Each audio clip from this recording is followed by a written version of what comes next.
Hey guys, this is chapter 10 part 2 of Decorum. Let's get back into this, guys.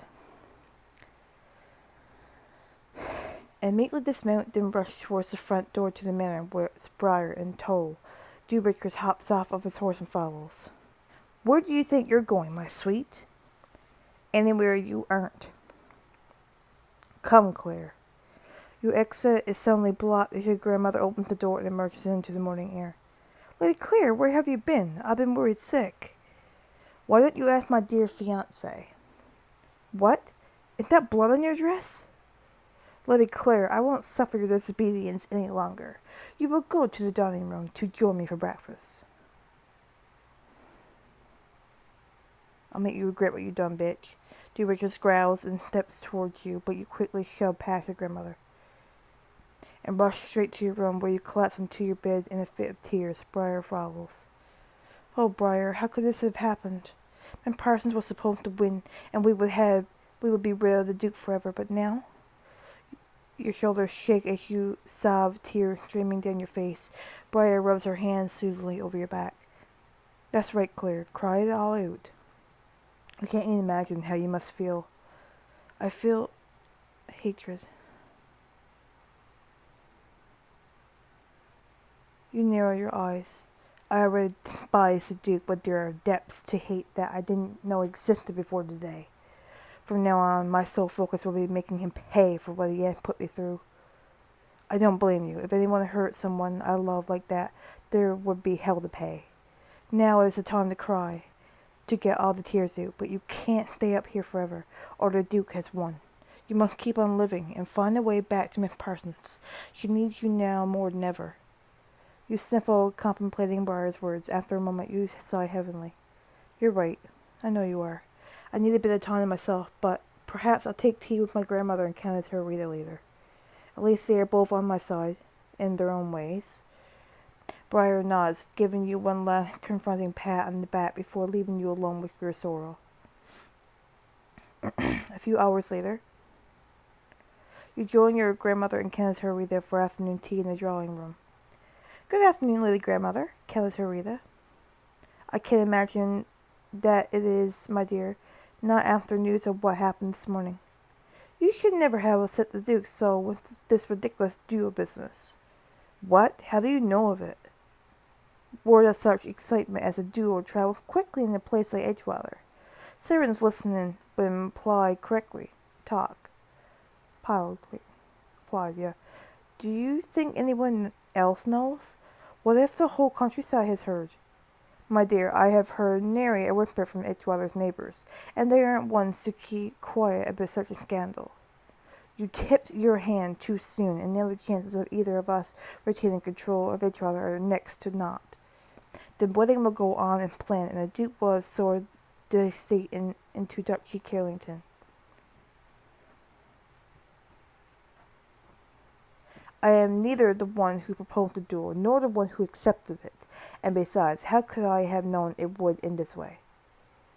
Sneaking around behind the Duke's back was always going to end this way. He's a jealous man, and he was bound to find out. You are hardly helping the situation. The Devil Calvin turns to you, her expression pleading. If you had only involved me in these plans, told me what was happening, I could have helped. Hearing about the duel after the fact, I wish you had been more careful. Lady Grandmother.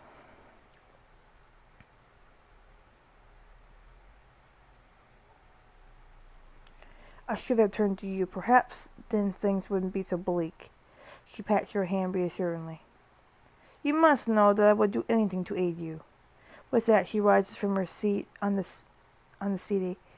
Now, I must retire to my chambers and pin some leathers. I don't believe anyone knows about the duel, as the Duke likely doesn't want it advertised, but best to be certain. I thank you, Lady Grandmother.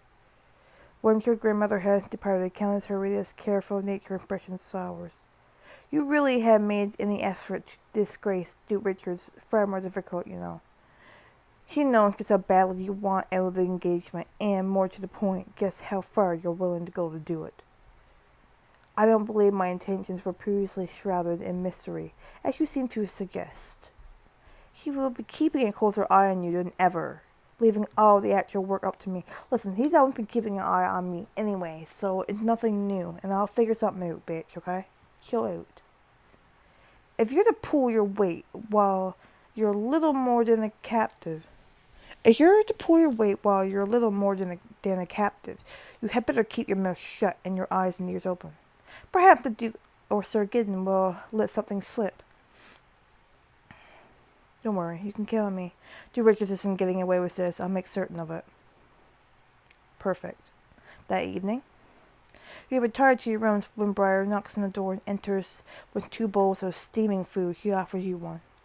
Ooh, that looks yummy. What is this? Briar, what's all this? I had the cook make us an early supper, so you don't have to endure a meal with the man who gets shot in Parsons. My God, my best friend is a fucking saint. Oh my God. Oh, Briar, what would I do without you? For real. I would suffer. She sets the tray down on your bedspread, and you both sit on the edge of the bed to eat. You've nearly finished with the meal when you hear the faintest threads of conversation coming from beyond your bedroom door. Did you hear that? It sounds like Duke Richards. You both spring off of your bed and run to the door. You crack it open just a hair, and the snippets of conversation grow clearer. Need to disturb the broad sheets as soon as possible. That's the Duke, all right. Plan is to move ahead on schedule. And Sir Gideon. Shh. Can't wait until after dinner. We'll store the broadsheets here until then. Quiet. Who knows who could be listening? Let's be on with it. Just then you see the knob on Duke Richard's door turn and it begins to slide open. Without hesitation, you glide the door shut with only the faint click. You and Briar both let out a sigh of relief as you hear 2 sets of footsteps fading down the hall. I don't think they saw us. That was close. Indeed. But did you hear what they were discussing? A broadsheet of some sort. We must sneak into the Duke's room and look for it. That could be dangerous, but if he returns... I'm certain he won't. The cook is serving the grouse he shot at the hunt for dinner. He'll relish every possible moment of bragging about his skill with a gun. We have an hour and a half at least. There's plenty of time to be in and out without issue, And just think what other interesting personal things we might discover in private quarters. We gotta do this, bro. We got to do this. You knows it. You're right, Briar. We can't afford to pass over such an opportunity. Besides, I wouldn't mind a laugh at Duke Richard's expense right now. Let's not waste a moment. You peer carefully into the hall to ensure that the coast is clear, then sneak down the hallway to the Duke's door, only to find it locked. Of course it's locked. Luckily, you had me. Briar pulls 2 pins from her hair and kneels before the door. After a moment, you hear a sharp click. I still wish to know where you ever learned to do that. Every lady must have her secrets. Fair point. You pull the door open and find yourself in a rather familiar bedroom. You usher Briar in and swiftly shut the door behind her. Oh, this room is... I haven't been in here since. You throw off and Briar places a reassuring hand on your arm. Do you wish to continue? You straighten out your Valkyrie, hardening into resolve. Yes, I must defeat the Duke, for myself and for Father. Shall we begin searching then? Perhaps check his wardrobe. Briar nods, pacing to the wardrobe as you survey the rest of the room. I should search the... Search his nightstand. Turn to the bedside table and pull open the top drawer. You find it filled with the brim with papers which, upon closer examination, revealed themselves to be newspaper clippings, all mentioning the Duke. Briar, you must see this. You wave her over and she joins you as you pick through the collection. Has he underlined the sentences which praise him? I wouldn't think it's true, but we hold the evidence in our hands. You hold up one of the clippings and read it aloud. The Holy Trust Society offers its earnest thanks to the incomparably generous Duke Richards for his bounteous support of our pious cause. Generous? Pious? They can't possibly write of the same man. Briar selects another. As all London society is no doubt aware, Duke Richards is unmatched in both humility and loyalty. Loyalty to himself, perhaps, and not another soul. You glance at Briar and notice her face going red until she finally bursts into a fit of giggles. I'm sorry, I do Richard's humility? Huh. Briar continues to giggle to herself as she returns to her search of the wardrobe. Do desk next. You move over to the desk and begin ruffling through the drawers. At first, all you see is some scowled notes with nothing of import on them. But when you open the top right-hand drawer, you find an ornate hand-held mirror with a little affix to the back. It's been folded and refolded so many times that the creases are beginning to tear. What's that? She joins you and reads the letter over your shoulder. To the future Duke Tristan Richards. On this, my 12th birthday, I finally write to you as a man. And what a man I have become, your grace. More calmly than any of my peers, and far more gentlemanly too. I pen this letter today to remind you of such. Do not forget your greatness, nay, your glory. You are a man beyond compare. If you ever feel the faintest flicker of self-doubt, only pause a moment to recall that each and every lady you meet wishes to wed you, and each man to be you. Long live the mighty legacy of Tristan Richards, the greatest duke to ever grace the courts of London, your oldest admirer, Lord Tristan Richards, Marquess of Masborough. Jesus. The man's vanity never ceases to amaze, does it? I frankly can't believe he's settling for you, when he so clearly wishes to wed his own reflection. You snicker as you carefully refold the leather and stow the mirror safely in the drawer. The bed. You kneel beside the bed and lift out the bedspread but find nothing of note. You stand again mussing at his pillows and find a worn stuffed toy soldier hidden beneath one of them. One eye is missing and some of his seams have been shallowly mended. Briar, look, this was beneath his pillow. Briar balks at the sight of it, and she holds up a hand as though casting it away. It feels like it's watching me. How could anyone sleep with such a thing in their bed? I imagine it goes something like, you cuddle the stuffed soldier to your chest and dot an invitation of the Duke's tenure. Oh, soldier, we are so unappreciated, aren't we? No one understands the sacrifices we have made. Neither of us ever received the credit we are due. The world is truly unfair to men such as us. Oh, woe is me. By the end of your scene, Briar doubled over as she attempts to contain her fits of laughter. Claire, I mustn't laugh so hard, or someone will hear. You'll be the end of us. You smirk as you plant the doll beneath Duke Richard's pillow, looking through all Duke Richard's belongings.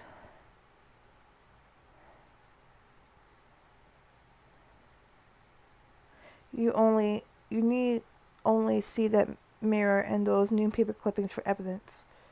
It's no wonder he's been a bachelor up to now. Truly, he has only enough love and admiration in a cold, shriveled heart for himself. I've never seen anything like it. Briar sighs and closes the wardrobe doors. Well, I have found nothing of note in here, perhaps. She turns toward the dresser and shrieks. Hey! You follow her gaze and see. Oh, that's creepy. You quickly reach for Briar and hold her by her shoulders. Briar, it's only a doll. No need for hysterics. Sorry. No, your reaction was more than understandable. How could anyone dress in the morning with something like that sitting around staring at them? You take a step closer from the dresser and find yourself stumbling to the ground. Ow! You turn towards the cause and see that you stepped on a loose floorboard. Briar. She joins you as you pry the board up, revealing a hollow in the floor filled with rolled and sealed broadsheets. What does it say? You carefully open the seal and unfurl the document. Call for interested parties. A meeting will be held on Anchor and Sale Public House at 5:30 on Tuesday the 4th of June. All those with compliments, concerns, or qualms regarding the lion may have reason to attend. To declare interest upon arrival, order wild boar sausage and a cottage loaf. Oh, we got this. Let's go.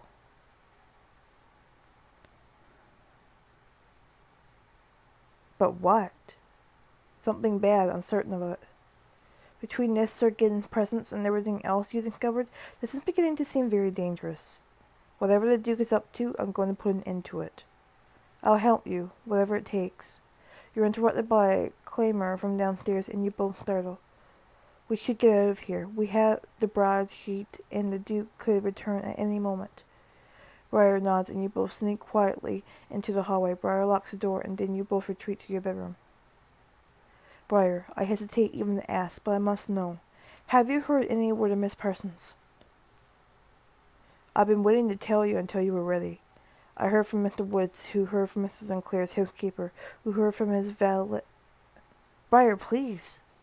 After the duel, Mr. Sinclair managed to get Miss Parsons back to Liverpool Park. She's there now, but that is all I know. I must see her now. I must know she's alive. Yes, of course, I'll help you. I'll ring the bell for Mr. Woods. He can get you safely out of the manor while everyone is still seated for dinner. What about you? I'll remain behind in your bed. If anyone comes looking for you, they will think you simply turned in early. I don't know what I did to deserve such a mischievous best friend, but I'm glad to have you, Briar. Say nothing of it, Claire. Minutes after Briar rings for Mr. Woods, he arrives at your door. Good evening, my lady. Miss Daly mentioned you might have need of my services. Follow me. Mr. Woods leads you through the Edgewater halls undetected, and soon you emerge safely into the nighttime air. He quickly prepares 2 horses for riding. Thank you, Mr. Woods, but you need not accompany me. Nonsense, Lady Claire. Briar would never forgive me for letting you make the journey alone. Mr. Woods gestures for you to mount your horse soon. You both set out on the road to Liverpool Park. Lady Claire, I feel such sorrow for you after hearing a bit this morning. Cold comfort though it may be, I have done my best to keep word of it from spreading amongst the servants. That is very kind of you. I may be overstepping, but is Miss Daly all right? She must have been quite a fright, witnessing something so terribly violent. Briar is...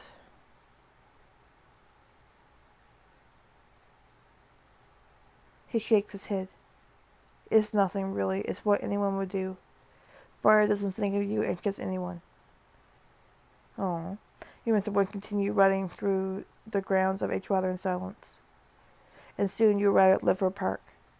I shall wait with the horses. Thank you, Mr. Woods, for all of this. Mr. Woods bows, and you turn to approach the manor. You knock on the door, and moments later it opens to reveal Mrs. Sinclair. Lady Claire, please come in at once. Oh, Mrs. Sinclair, what a relief it is to see you. And you. Miss Parsons has been asking for you ever since you parted. You mean Miss Parsons is... alive? Miraculously, yes. I was able to keep her alive until Dr. Kerrigan could attend to her. The doctor assures us Miss Parsons will live. Can I see her? I'm certain it would do her a world of good. Come this way.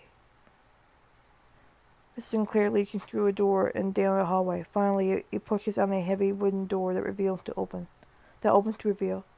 Oh, Annabelle! As soon as you set foot in the room, Miss Parsons lights up, smiling weakly. Her face is wan. Claire! Oh, my Claire, how I long to see your face. You rush to her side. Mrs. Sinclair tactfully studies a nearby painting. Oh, Annabelle. Parsons takes your hand in a feeble grip. Nonsense, my Claire. No matter the distance or the obstacle in my way, I will always find my way back to you. And Parsons lifts your hand to her lips and brushes them gently over your mother's ring. Already your visit has done more to heal than any physician, and Dr. Kerrigan may have worked a miracle in saving my life. Does that make me your guardian angel? Always. And Parsons' impression turns serious, and she meekly waves Mrs. Sinclair closer. Claire, I wish I could gaze into your eyes forever, but there is a serious matter we must discuss. Something went terribly wrong at the duel. Other than the obvious? Yes, my aim was true. I pulled the trigger, but the gun didn't fire. And I checked the pistol just before the duel. It was loaded and functional. Yes, but the gun you checked is not the gun Miss Parsons wielded. The engraved initials are missing. The gun must have been switched for another. And true, my valiant pistol is nowhere to be found. This was the Duke's doing, I know it. I am inclined to agree. He threatened everyone while Sir Gideon made a trade. He couldn't risk losing, couldn't leave anything to chance. So he cheated. On his honor, he said, why did I not stop to consider that he has no honor? I can't believe I didn't notice the gun was wrong. I should have prevented this from ever happening. No. You couldn't have known this would happen, and none of us are responsible for Duke Richard's wickedness. There is nothing to be done for it now. You will have to find another way to break the engagement. I will never give up until we are free of him. Miss Parsons gave your hands another gentle squeeze and then looked to Mrs. Sinclair. Mr. Sinclair, might I have a moment alone with Lady Clare? He hesitates. Dr. Carrington advised plenty of rest, but I would agree to it if Lady Clare promises to care for you. I couldn't do anything less. And no, strenuous activity. On my honor, I wish only to make the most of what precious little time we have together. In that case, the choice is Lady Clare's to make. I might have to turn to Edgewater because I've been here long enough. Annabelle, you need your rest if you are to heal. And besides, I shudder to think what might happen if I'm caught away from Edgewater. Of course, you're right. I mustn't allow my desire for your presence to compromise your safety. I know not what I will see next, but I will be working each second of each day to reunite for good this time. I have every possible faith in you. You have but one job in my absence. Get better. You have but one job in my absence. Ah well, my Claire. I'm going to stop the story here, and I'll do a part 3 later on. I hope you guys enjoyed this video. As always, stay safe and take care. Love you all. Bye-bye.